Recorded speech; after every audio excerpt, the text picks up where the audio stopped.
રાજકોટ શહેરની અંદર આવતીકાલે 14 તારીખે ધૂળેટીનો તહેવાર ઉજવવામાં આવનાર છે. તેને ધ્યાનમાં રાખીને રાજકોટ શહેર પોલીસ દ્વારા સમગ્ર રાજકોટ શહેરની અંદર અલગ અલગ વિવિધ સંવેદનશીલ પોઈન્ટ્સ આઈડેન્ટિફાઈ કરવામાં આવ્યા છે. જે જગ્યાએ મોટી પ્રમાણમાં માણસો ભેગા થતા હોય તે બધા જે ટ્રાફિક પોઈન્ટ ઓફ વ્યૂથી તથા ઉજવણી પોઈન્ટ ઓફ વ્યૂથી જે પોઈન્ટ્સ છે તેને પણ આઈડેન્ટિફાઈ કરવામાં આવ્યા છે અને દરેકે દરેક પોલીસ સ્ટેશનમાંથી મહત્તમ સંખ્યામાં અધિકારી અને કર્મચારીઓ પેટ્રોલિંગ માટે ફાળવવામાં આવ્યા છે. તે ઉપરાંત રાજકોટ શહેર પોલીસની અંદર જે છે, પેરોલ ફરલો છે, EOW છે, તે તમામના અધિકારી અને કર્મચારીને અલગ અલગ પોસ્ટ વિસ્તારની અંદર પેટ્રોલિંગ અને તકેદારી માટે થઈને બંદોબસ્ત આપવામાં આવ્યો છે. સિનિયર અધિકારીઓની સાથે સ્ટ્રાઇકિંગ ટીમો બનાવીને QRTની ટીમ્સ પણ સાથે રાખવામાં આવી છે. વજ્ર અને વરુણ અલગ અલગ જગ્યાએ સતત પેટ્રોલિંગ કરતા રહેશે અને જે જગ્યાએ સૌથી વધારે જેમ કે રેસકોર્સની આજુબાજુ સૌથી વધારે લોકો ભેગા થતા હોય છે તો ત્યાં સતત હાજર રહે છે. તે ઉપરાંત આવતીકાલે જુમ્માનો દિવસ પણ છે અને રમઝાન મહિનો પણ શરૂ છે તો તેને ધ્યાનમાં રાખીને જેટલા પણ આગેવાનો છે, હિન્દુ મુસ્લિમ આગેવાનો છે, તે લોકોને સિનિયર અધિકારી કક્ષાએ તથા પોલીસ સ્ટેશન કક્ષાએથી પણ સંપર્ક કરવામાં આવ્યા છે અને શાંતિ સમિતિની બેઠકો પણ તમામે તમામ પોલીસ સ્ટેશનમાં બોલાવવામાં આવી છે. રાજકોટ શહેર એસઓજી દ્વારા ડ્રોનનો વપરાશ કરીને અમુક જે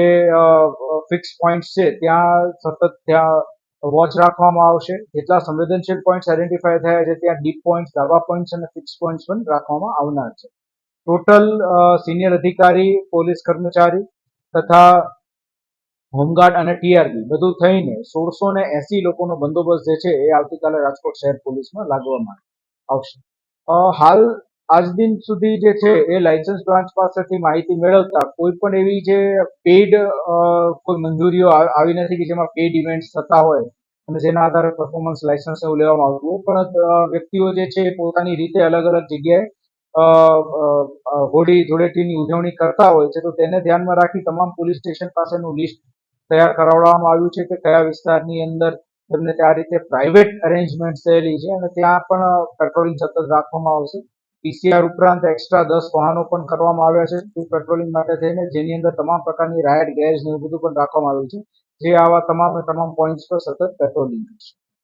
યુવતીની છેડતીની મુદ્દે જે આપણે પેટ્રોલિંગ રાખ્યું છે તે ઉપરાંત જે દુર્ગા શક્તિ સી ટીમ્સની જે ટીમો છે તે પણ સતત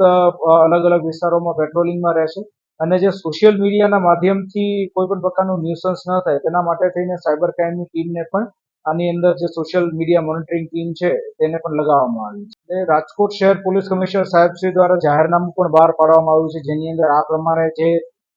ચાલતા વાહને જે પિચકારી પછી પેલા કલર ભરેલા ફુગ્ગા ને એવું બધું જે નાખતા હોય છે અને આ રીતે રંગ ઉડાડતા હોય છે તે બધું અમુક